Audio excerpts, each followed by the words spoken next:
Diet is a major trigger for IBS flare-ups. Fortunately, there's a life-changing diet that helps many people manage their IBS symptoms and reduce the risk of worsening pelvic floor problems. Hi, I'm Michelle, and today I'm guiding you through this IBS diet, which is known as the FODMAP diet, and I'm talking to you about it with specific reference to pelvic floor and pelvic floor management. Now, we're going to be going through the trigger foods to avoid in this diet. I'm going to be taking you through the foods to choose in this diet, and I'm also going to be showing you some of the foods that work for me that I include to help me manage my IBS symptoms too. So you can skip straight to the timestamps below regarding the diet if you'd like to look at it now. Otherwise, there's some really important information I need to give you before commencing this diet. Now, I just want to tell you a little bit about the FODMAPs diet. FODMAPs are certain sugars that aren't well absorbed as they pass through the bowel. And what these sugars do is they can sit there and they can ferment, they can draw extra fluid into the bowel, they ferment causing gas and bloating, and that's what can then give you the abdominal pain and the abdominal cramping. And these certain sugars can also cause constipation and diarrhea, or this can alternate. Now, this condition can occur some of the time or all of the time. And if you need emergency management strategies for this condition, you can refer to my video above that outlines what to do straight away when this condition occurs. This video today is much more about prevention of these things. Now, to start the diet, what happens, and it's usually recommended to work through with a dietitian. That's a really important recommendation because it's quite a restrictive diet.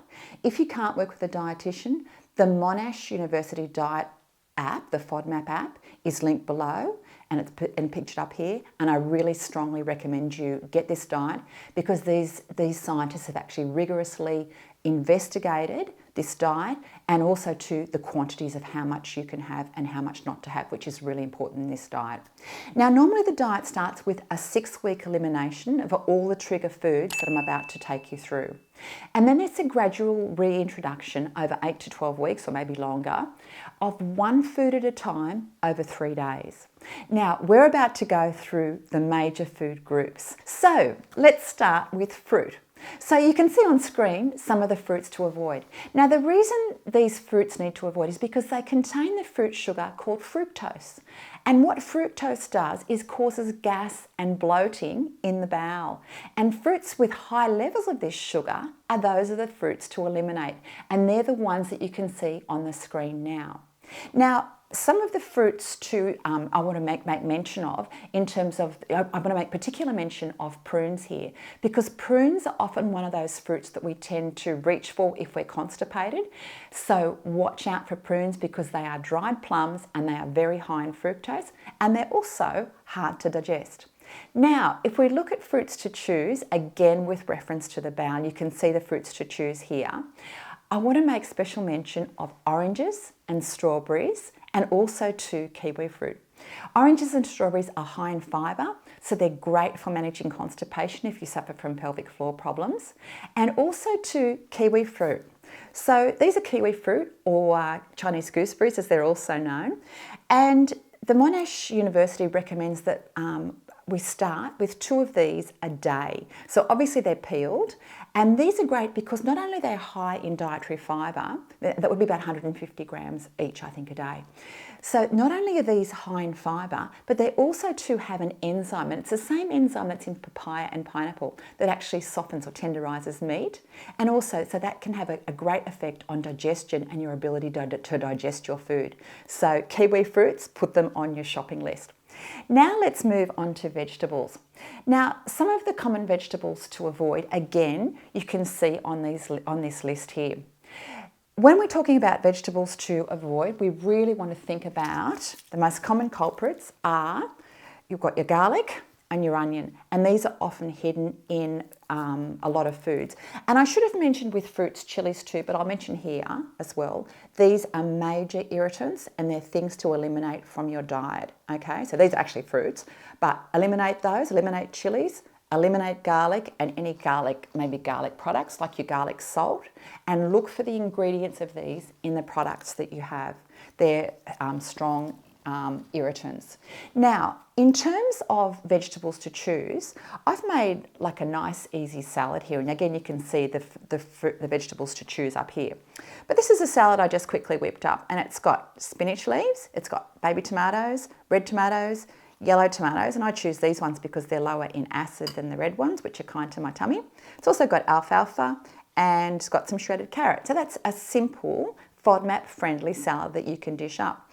Now, if you want to make a dressing for this, you could use a little bit of olive oil or sesame seed oil, or you could use some lime juice or orange juice. But what I really like to use is tahini.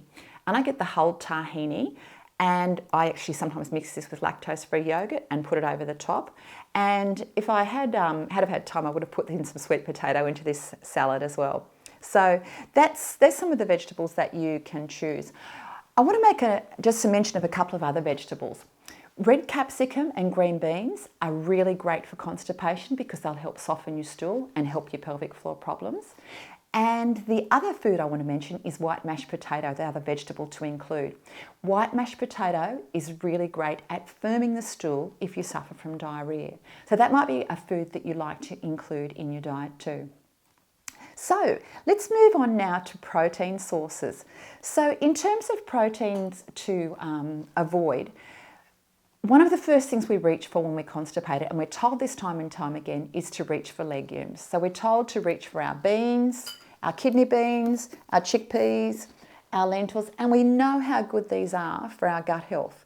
Unfortunately, these are major triggers for IBS sufferers. So these are things to eliminate right from the word go. Don't forget that things like hummus that you can see here and falafels are also a combination. Falafels are a combination of this, which is our chickpeas, and garlic. So that's a lethal combination, isn't it? So don't forget to actually think about the ingredients in the foods that you're choosing. So in terms of proteins to choose, you can choose most meats. Just make sure they're cooked simply. I personally suggest that you avoid fatty meats because a lot of fat can slow down digestion.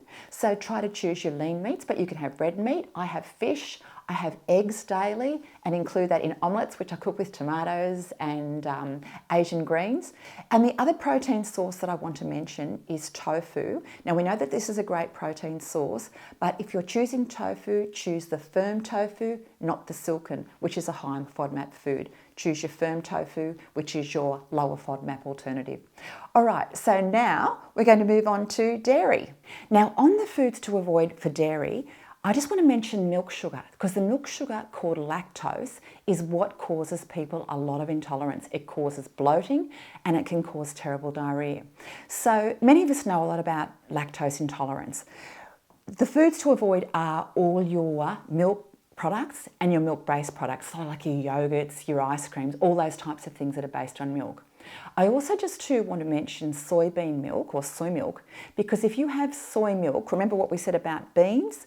If it's actually made from soybeans, it's going to be a gut irritant, potential irritant or IBS irritant. So you want to choose milk made from soybean extract. And fortunately, that's one of the less expensive options too. So just be mindful of that with your milk alternatives. Now, if we actually think about the types of products that we can have and thinking about our bowel and also to our pelvic floor, obviously you're going to go for your lactose-free milks, and there's a huge range of lactose-free products that we all know about. In terms of cheeses, this is where it can get a bit tricky for the pelvic floor. So hard cheeses, I eat quite a lot of hard cheeses, but just your plain hard cheeses. This is a Spanish manchego cheese, which I really like at the moment. But these cheeses, hard cheeses, can actually cause constipation in people that are prone to constipation. But conversely, if you're prone to diarrhea, they can be something that's really good to include in the diet. So just remember that about hard cheeses. You might want to just start off with a small amount of hard cheese if you're prone to constipation. Soft cheeses, you can include camembert, brie and feta, and they're all really nice options to include in your diet.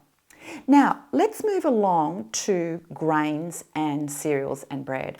So this is where a lot of people come unstuck because wheat is a major IBS flare-up trigger.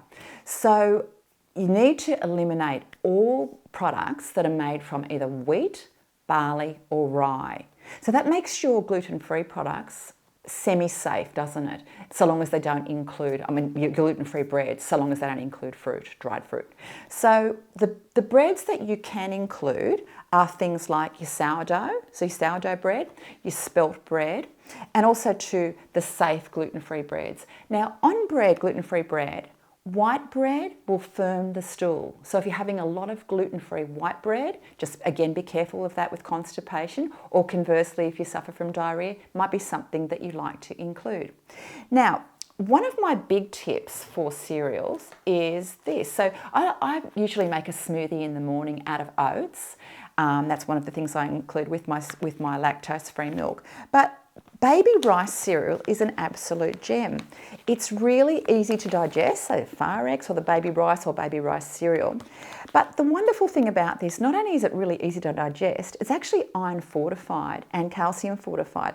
So for someone like me that doesn't eat a lot of red meat, and perhaps that might be you too, this is a really nice way of getting iron, because we know that our iron supplements can cause constipation, and that affects our pelvic floor. So I find that these are a really great way of actually increasing my iron consumption, but also to getting a really nice little plain cereal. And this also too goes into my smoothie, which I'll show you in a little while. So that's a really nice option for your cereals. I also too wanted to mention boiled rice. Boiled white rice is a great food that you can include in your diet. Again, that's a stool firming product. And I also too wanted to mention just plain rice crackers. So I snack on these just plain rice crackers during the course of the day as well. So rice crackers, rice cakes, all those sorts of things are fine to include in your diet. Now we're just about to finish up. We're going to move on now to nuts, seeds, and also to sweets, topics that are close to my heart. So if we look at the nuts to avoid, things like your cashews and your pistachios are the ones to eliminate. But fortunately, you can still have walnuts, you can have peanuts, which means you can have peanut paste, and you can also have macadamia nuts, which means you can have macadamia nut paste too. Now, seeds are where things really come into play for your bowel management. And I love the fact that on the low FODMAP elimination diet, you can have chia seeds. So I've got chia seeds here. You can see them here, little black seeds. These are a great source of dietary fibre. Now what happens, I soak these overnight just to show you in milk. That's the volume increase that you get with this. And the chia seeds become like a gel-like, I don't know if you can see it on screen, but they become like a gel-like consistency. So I put this in my smoothies. So I'll make a smoothie in the morning, and this is my smoothie. So obviously it's got the baby rice cereal in it, it's got yogurt, it's got kiwi fruit in it, and it's also got the chia seeds. Really yummy. So it actually looks like that. So that makes, and you can also add some gluten-free protein powder to it as well, which is what I often do as well. So making sure that it's low FODMAP. So you can make a really nice, filling, healthy smoothie from these types of seeds. The other types of seeds that you can include are linseeds or flax seeds. So they're your flax seeds.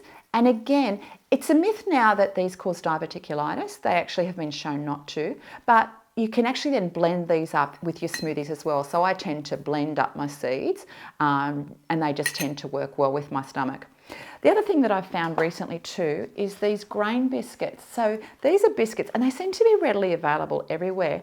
They're just made from grains. So just linseeds, pepita seeds, which you can have. I think they've got some chia seeds in them as well. This is the packet in Australia, but I'm sure they're available worldwide.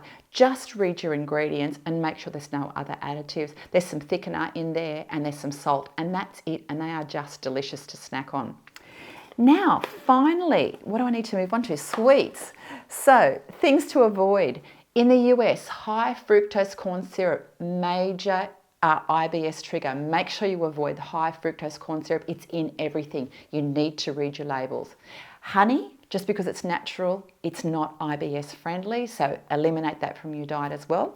And the other important thing that I want to mention, and I've got a close-up here that you can see of the label, is your artificial sweeteners. So there's a dose-dependent effect of these. You can actually see on the label that excess consumption can cause a laxative effect. It's true, the more you have, the more likely some artificial sweeteners like xylitol and mannitol can actually have on your bowel and cause your IBS symptoms.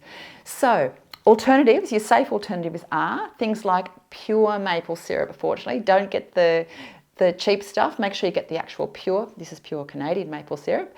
Also too, you can have rice syrup. You can have plain white sugar.